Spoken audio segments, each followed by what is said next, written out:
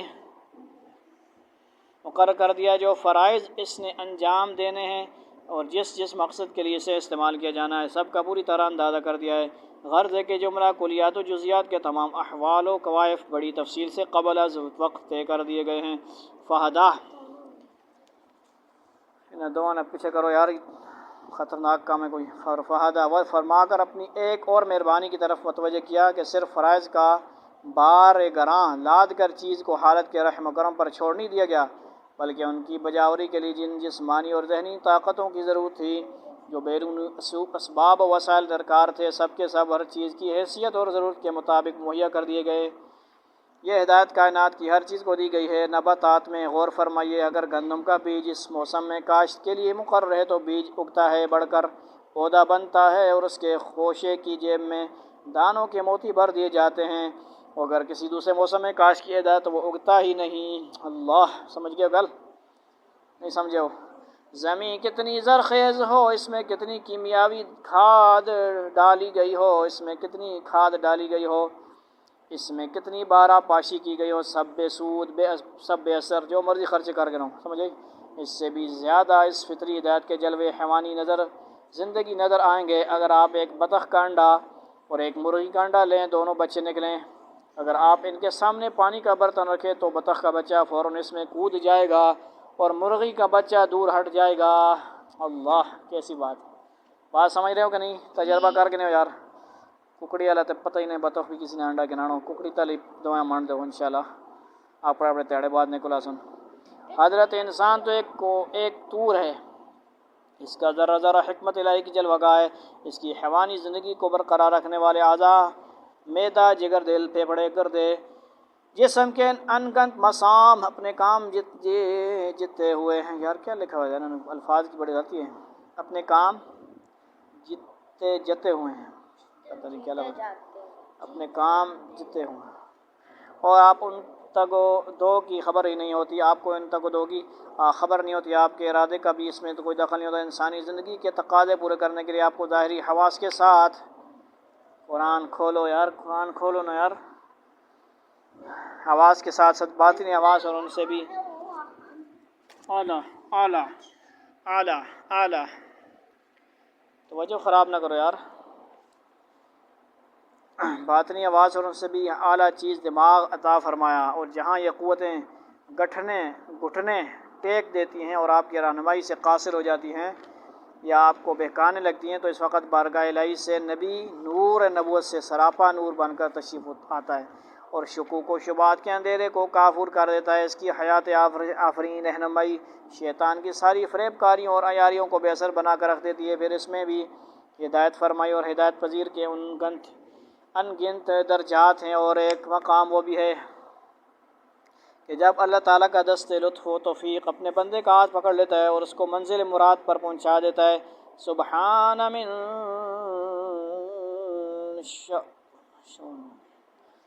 شؤن لطفہ لا تحصی ولو انہ والذی اخرج المرعى، اور جس نے تازہ گھاس پیدا کی، مرعا سمجھ گئے ہو؟ توجہ فرمائیں، ادھر آ جاؤ، اور جس نے تازہ گھاس پیدا کی، سمیہ ویخونا گھاس کھڑنا بونا، تاتری پکڑی ہوتی ہے، تازہ گھاس ہی کھاتے ہیں نا جنا۔ مرعی وہ گھاس چارہ جو مویشیوں کی خوراک کے کام آتا ہے، غسان یا بسا مقتطع جو سوکھ کر ریزہ ہو جاتا ہے، احوا سود، جس کی سبزی و شادابی سبزی و شادابی ہونا چاہیے، رخصت ہو جاتی ہے، جس کی رنگ سیاہ ہو جاتی ہے، اور سمجھ گئے ہو؟ فجعلہ غثاء احوا، پھر اس نے اس کو سکھا کر سیاہ کوڑا کر دیا، سیاہ کوڑا۔ سنقرئک فلا تنسیٰ، ہم تجھے پڑھائیں گے پھر تو نہ بھولے گا۔ سورہ قیامہ میں بھی ہم نے پڑھا کہ نہیں؟ آپ مطلب جلدی نہیں پڑھیں، ہم آپ کو ان علینا جمع و قرآن۔ حضرت صدر الافاضل رحمۃ اللہ لکھتے ہیں، یہ اللہ تعالیٰ کی طرف سے اپنے نبی کریم صلی اللہ علیہ وسلم کی بشارت ہے کہ آپ کو حفظ قرآن کی نعمت بے محنت عطا ہوگی، اور یہ آپ کا معجزہ ہے کہ اتنی بڑی کتاب عظیم بغیر محنت و مشقت اور بغیر تکرار و دور کے آپ کو حفظ ہو گئی۔ خزائن العرفان، یعنی ماشاءاللہ اللہ رب العزت نے نبی صلی اللہ علیہ وسلم کو پہلے ہی حافظ عجوبہ کیا معجزے کے طور پہ بنایا۔ عجوبہ کا لفظ ہے کہ نہیں؟ بہرحال کیا ہے، اب دنیا میں اور بھی کتنے حافظ ماشاءاللہ آپ میڈیا میں بھی دیکھتے رہتے ہیں، پیدائشی حافظ بھی ہوتے ہیں، بڑے مطلب سن کے حافظ بنے ہوتے ہیں۔ الا ما شاء اللہ انہ یعلم الجہر وما یخفی، مگر جو کچھ اللہ چاہے وہ ظاہر اور پوشیدہ کو جانتا ہے۔ مفسرین نے فرمایا کہ یہ استثناء واقع نہ ہوا اور اللہ تعالیٰ نے نہ چاہا کہ آپ کچھ بھولیں، سمجھ آئی؟ وَنُيَسِّرُكَ لِلْيُسْرَىٰ، ہم آپ کے لیے آسانی پیدا کر دیں گے۔ حقیقت میں شریعت اسلامیہ کا بتایا ہوا راستہ بڑا آسان راستہ ہے، کیونکہ اس کے قوانین فطرت انسانی کے مطابق ہیں، اس کی صلاحیتوں کو نشر میں بڑے معاون ثابت ہوتے ہیں، لیکن بعض لوگ جن کے مزاج بگڑ چکے ہیں انہیں اس راہ پر قدم اٹھانا بڑا دشوار معلوم ہوتا ہے۔ اس آنکھوں نہ ڈوبے ٹنگ کے نماز پڑھ، اس نے کنے چ نہیں جونگ نہیں رنگ سی، اس آنکھا نہ قد قامت الصلاۃ صحیح پڑھ، اسا نہیں کوئی فکر، حی علی الفلاح نہ پڑھ، اس آنکھوں نہ وہ نہیں سننا، حی علی الفلاح نہ پڑھ سی، ضد نل، اس نے اندر ضد پڑی ہوئی کہ صحیح گل بھی آسی نے اس نے گل میں نہیں مرنی، لہذا اس بندے میں چاہیے نہ اسا نصیحت نہ کرو، کسی اور نہ جس نال پیار محبت ہے اس آنکھو یار اسا مہربانی کر، انسان نہ پتر بن ون، جڑا کام نہیں کرنا نہ کر، جڑا کرنا کر۔ سمجھنے ہو کہ نہیں گل کتنے گیا یار بگڑ چکے ہوئے ہیں. انہیں اس راہ پر قدم اٹھانا بڑا دشوار معلوم ہوتا ہے. داڑھی رکھنا کہو نہ رکھ لے بھائی داڑھی آسانی ہو ایسی انگلیاں نہ چاسن لوگ تیرے تھے داڑھی رکھ فلاں نے بولا اس شرط پر اذان دو داڑھی رکھ نہ رکھتے انہیں بٹھاؤ نا یار داڑھی رکھنے کی توفیق نہیں ہو رہی اللہ کا نبی کا کوئی خیال نہیں ہے. سمجھنے ہو کہ نہیں گل یہ بھی اللہ تعالیٰ کا اپنے بندے پر بڑا احسان ہے کہ وہ اس آسان دین کو قبول کرنا آسان بنا دے. اللہ تعالیٰ اپنے حبیب کریم صلی اللہ علیہ وسلم کو ارشاد فرماتے ہیں کہ ہم نے آپ کے لیے اس پر کاربند ہونا آسان بنا دیا ہے. اسی لیے حضرت صدیق رضی اللہ عنہ سے جب حضور صلی اللہ علیہ وسلم کے اخلاق حسنہ کے بارے میں پوچھا گیا تو آپ نے جواب دیا خلقہ القرآن سارا کا سارا قرآن کیا ہے نبی کے اخلاق ہے. اس کو پکڑ کر بٹھاؤ نا آگے سے گزر رہے پکڑ کے بٹھاؤ اس کو باندھ لو اس کو اتنا بھی نہیں پتہ ہے اس کو نمازی کے آگے سے گزر رہے. فذکر ان نفعت الذکریٰ تو آپ نصیحت کرتے رہیں اگر نصیحت کچھ فائدہ دے.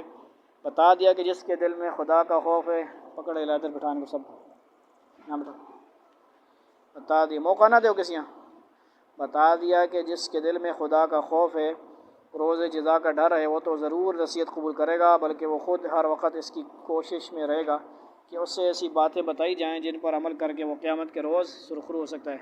لیکن جو ازلی بدبخت ہے شقاوت جس کا مقدر بن چکی ہے اسے اگر آپ دعوت دیں گے تو وہ اسے قبول نہ کرے گا اور اسی کو اس عذاب میں جس کا ذکر آگے آ رہا ہے مبتلا کیا جائے گا. سیذکر من یخشی ڈرنے والا تو نصیحت لے گا. بتا دیا جس کے دل میں خدا کا خوف ہے روز جزا کا ڈر ہے وہ تو ضرور نصیحت قبول کرے گا بلکہ وہ خود ہر وقت اس کی کوشش میں رہے گا کہ اس سے ایسی باتیں بتائی جائیں جن پر عمل کر کے وہ قیامت کے روز سرخرو ہو سکتا ہے. لیکن جو ازلی بدبخت ہے شقاوت جس کا مقدر بن چکی ہے بدنصیبی اسے اگر آپ دعوت دیں گے تو وہ اسے قبول نہ کرے گا اور اسی کو اس عذاب میں جس کا ذکر آگے آ رہا ہے مطلع کیا جائے گا. وَيَتَجَنَّبُهَا الْأَشْقَى ہاں بدبخت اس سے گریز کرے گا. ادھر فالتو جو بیٹھے ہوئے نا ویسے کرسی مرسی پہ ان کو دیکھو اس نے پتر تو نہیں نا انہیں چھیڑو بھی نہیں لڑسوں نے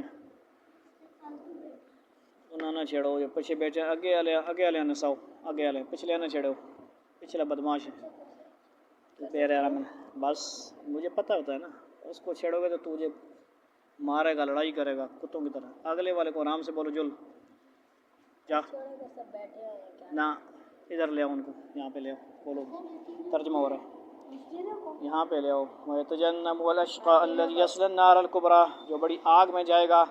ثُمَّ لَا يَمُوتُ فِيهَا وَلَا يَحْيَا جہاں پھر نہ وہ مرے گا نہ جیے گا بلکہ حالت نزاع میں پڑا رہے گا. قَدْ أَفْلَحَ مَن تَزَكَّىٰ بے شک اس نے فلاح پائی جو پاک ہو گیا. اوپر کی آیت میں سعید اور شقی کا ذکر ہوا تھا. اب اس پر مزید روشنی ڈالی جا رہی ہے. فرمایا وہ شخص جو اپنے آپ کو شرک و کفر کی آلودگیوں سے بھی پاک کرتا ہے. بس اس کو ہم تشریح وغیرہ نہیں کرتے ٹھیک ہے نا. وَذَكَرَ اسْمَ رَبِّهِ فَصَلَّى اور جس نے اپنے رب کا نام یاد رکھا اور نماز پڑھتا رہا. بل تؤثرون الحیات الدنیا لیکن تم دنیا کی زندگی کو ترجیح دیتے ہو. والآخرۃ خیر وابقیٰ اور آخرت بہت بہتر اور بہت بقا والی ہے. ان ھذا لفی الصحف الاولی یہ باتیں پہلی کتابوں میں بھی ہیں. صحف ابراہیم و موسیٰ یعنی ابراہیم اور موسیٰ علیہ السلام کی کتابوں میں یعنی صحیفوں میں. ابراہیم علیہ السلام پر صحیفے نازل ہوئے موسیٰ علیہ السلام پر کتاب ٹھیک ہے جی اور کتاب سے پہلے بھی صحیفے کچھ نازل ہوئے. تو تشریح وغیرہ ہم نے سبق کی وجہ سے چھوڑی انشاءاللہ کیونکہ یہ اسلام 360 میں زیادہ تشریح ہے. اللہ تعالیٰ عمل کی توفیق عطا فرمائے. السلام